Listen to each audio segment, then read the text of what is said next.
तो मूव करते हैं अब हमारे नेक्स्ट सेगमेंट की तरफ, that is median of grouped data. तो इसको स्टार्ट करने से पहले थोड़ा सा मीडियन के बारे में जानकारी ले लेते हैं कि मीडियन क्या होता है। Median is the middle most term of the arranged data of particular observations, है ना। तो यदि अगर मैं बिल्कुल साधारण सी भाषा में कहूँ कि कोई भी डेटा है, उसका ऑब्जर्वेशन अगर हमारे पास है, तो सबसे पहले हम उसको अरेंज करें आइदर इन असेंडिंग और इन डिसेंडिंग ऑर्डर, और उस परिस्थिति में जो मिडिल मोस्ट वैल्यू जो होगी, जो बिल्कुल सेंट्रलाइज्ड वैल्यू होगी, वो कहलाती है हमारे पास मीडियन। यहाँ पर मीडियन की एक छोटी सी परिभाषा भी मैंने लिखने की कोशिश करी है। Median is defined as the middle most or the central observation when the observation are arranged either in ascending or descending order of their magnitudes, है ना। तो जब कभी भी डेटा हमारे पास अनग्रुप्ड हो तो हमारे पास दो केसेस होते हैं। Case one, when the number of observation is odd, तब मीडियन निकालने के लिए जो हमारे पास फॉर्मूला होता है, that is value of n+1th observation. यहाँ पर n जो है total number of observations, that is n+1 divided by 2th observation. For example, अगर मैं कहूँ कि मेरे पास कोई भी नंबर ऑफ ऑब्जर्वेशन 11 है, तो उसमें से जो मिडिल मोस्ट वैल्यू होगी, that is 6 is the particular median of the data. और जब कभी भी अगर केस 2 की अगर मैं बात करूं, when the number of observation is even, तो मीडियन निकालने के लिए फॉर्मूला होता है half of n/2th observation plus n/2 + 1th observation. For example, अगर मेरे पास नंबर ऑफ ऑब्जर्वेशन 12 है, तो मैं वहां पर उसको सबसे पहला काम अरेंज करूंगा आइदर इन असेंडिंग और in descending order, that is n/2 यानी कि 12 divided by 2, 6th observation plus 7th observation को ऐड करके मुझे उसका हाफ करना होगा, that is the median of that particular observations. तो चलिए जल्दी से हम हमारे सेगमेंट पर मूव करते हैं, that is median of grouped data. और इसको समझने के लिए हम क्वेश्चन को कंसीडर करते हैं, तो सारी कहानी हमें बहुत अच्छे से समझ में आ जाएगी। उससे पहले मैं एक बार आपको मीडियन का फॉर्मूला ग्रुप्ड डेटा के फॉर्म में और बता देता हूं। तो मीडियन ऑफ ग्रुप्ड डेटा जो होता है, that is L plus n/2 minus CF upon F into H। अब ये सारी टर्मिनोलॉजी क्या होती है, इसको हम समझते हैं क्वेश्चंस में। सो ये है हमारे पास मीडियन निकालने का formula in the form of grouped data. बढ़ते हैं जल्दी से आगे।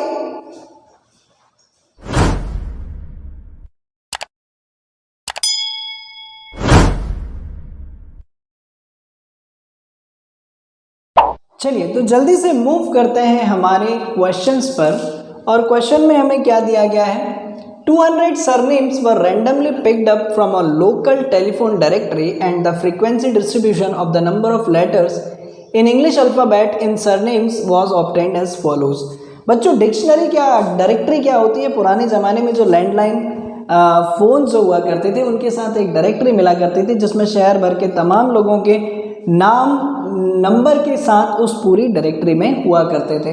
तो ऐसा ही यहाँ पर क्वेश्चन में बोला गया है कि उस डायरेक्टरी में से यदि अगर 200 सरनेम्स को रैंडमली पिक कर लिया गया, तो उनका ऑब्जर्वेशन जो है वो कुछ इस तरीके से मिला। शुरुआती 5 अल्फ़ाबेट के जो सरनेम थे वो थे 20, देन 5 से 10 वाले जो थे वो थे 60। इसी तरीके से ये पूरा डेटा लिया गया है और इसके लिए हमें क्या फाइंड करना है, इसका मीडियन निकालना है ना।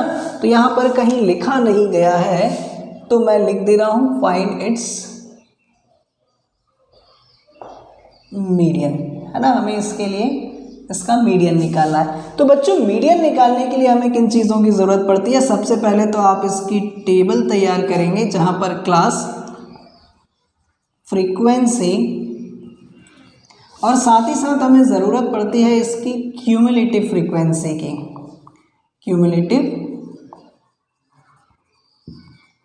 फ्रीक्वेंसी की।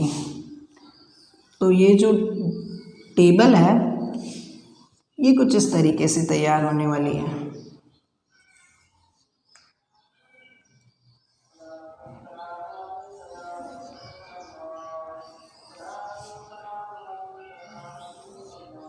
ना। यहाँ पर जो क्लासेस हैं 0 to 5, 5 to 10, 10 to 15, 15 to 20 and 20 to 25। Frequency यहाँ पर दी गई है 20, 60, 80, 32 एंड 8।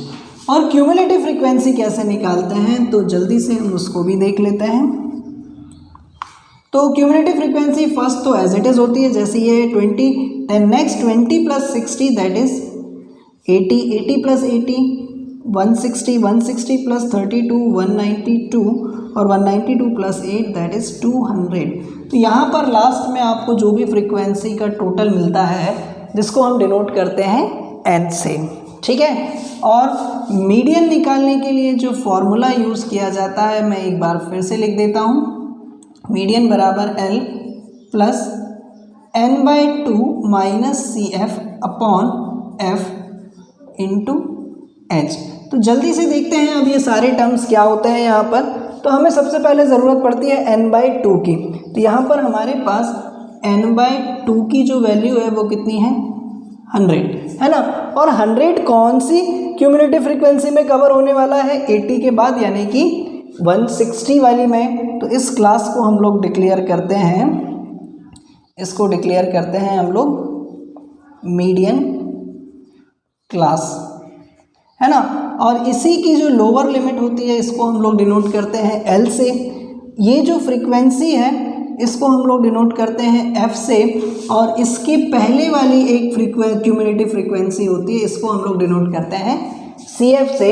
और क्लास साइज तो आप लोग परिचित हैं जैसा कि हम लोगों ने पहले भी यूज़ किया है कि जो भी क्लासेस के बीच का डिफरेंस होता है उसे हम लोग डिनोट करते हैं H से। तो जल्दी से यहाँ पर सारी वैल्यूज़ पुट करते हैं हम लोग।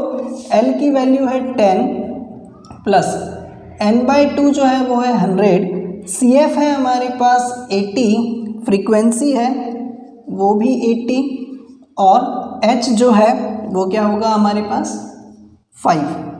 तो सॉल्व करते हैं इसे।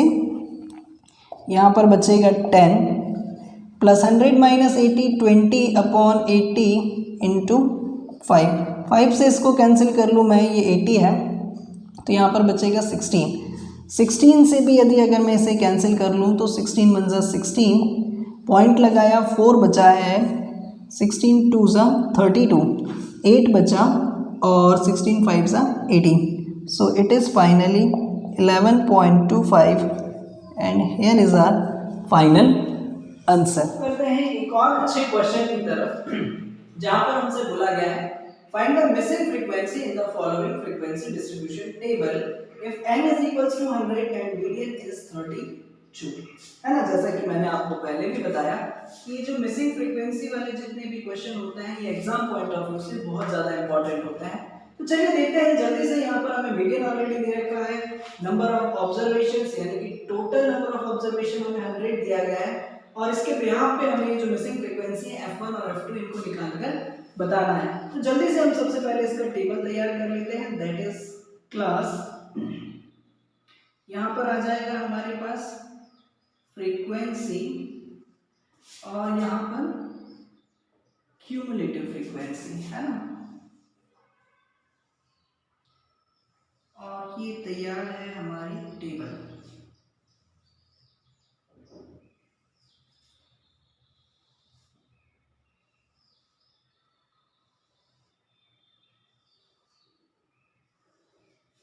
सो पहली क्लास है 0 to 10, 10 to 20, 20 to 30, 30 to 40, 40 to 50 and 50 to 60।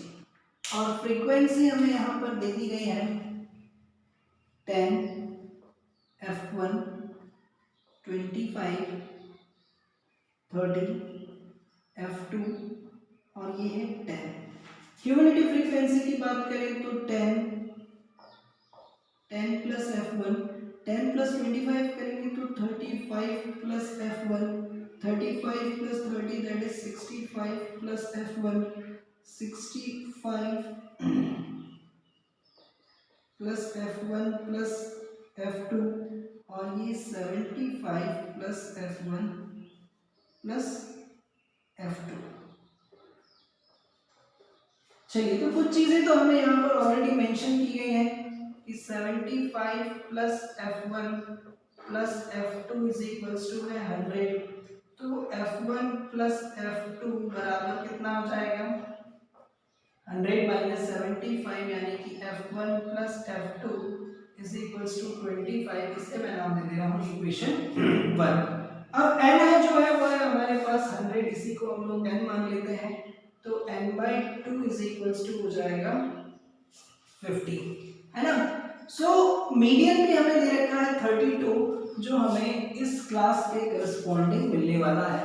32 इस क्लास के करस्पॉन्डिंग, है ना। तो यही होगी हमारी मीडियन क्लास, इसे ही हम लोग बोलेंगे हमारी मीडियन क्लास। और मीडियन क्लास के बाद हम लोग क्या लिखते हैं कि ये है हमारा f, और इससे पहले एक जो है ये है CF। अब यही सारी वैल्यूज हम लोग यहाँ पर रखते हैं फॉर्मूले में, that is median is equals to L plus n/2 minus CF upon F into H। तो मीडियन हमें दे रखा है दैट इज 32। तो मीडियन क्लास की जो लोअर लिमिट है वो कितनी है हमारे पास 30, n/2 की वैल्यू 50, CF जो है वो है हमारे पास 35 प्लस F1, तो ये हो जाएगा 35 माइनस F1, है ना। ब्रैकेट जब ओपन होगा तो माइनस बचेगा, और 35 अपॉन में F, है ना। सो फ्रीक्वेंसी क्या है हमारे पास, अगर हम बात करें तो वो है 30 माइनस, यहाँ पर ये कैसे बच रहा है 25 फ्रीक्वेंसी थी हमारे पास, अच्छा ये F है, ठीक है। सो फ्रीक्वेंसी जो है वो है हमारे पास 30, है ना। ये यहाँ पर ऐसा ना लगे कि 30 माइनस F, ये जो है ये फ्रीक्वेंसी है, ठीक। और H जो है वो क्लास के बीच इसका जो डिफरेंस है वो है 3, इससे इसको कैंसिल करेंगे तो यहाँ पर बचेगा 3, इसको इधर शिफ्ट कर दें तो यहाँ बचेगा 2, 50 माइनस 35 यानी कि 50 माइनस F1 अपॉन 3, और इसको भी यदि अगर मैं इधर भेज दूँ तो ये हो जाएगा 6 is equals to 15 minus F1, है ना। So finally F1 is equals to 15 minus 6, तो F1 इज इक्वल्स टू 9, है ना। और इस F1 की वैल्यू 9 में इक्वेशन 1 में सब्स्टिट्यूट कर दूं तो 9 plus F2 is equals to 25, तो F2 is equals to 25 minus 9, so F2 is equals to 16, so finally F1 is equals to 9 and F2 is equals to 16 is our final answer.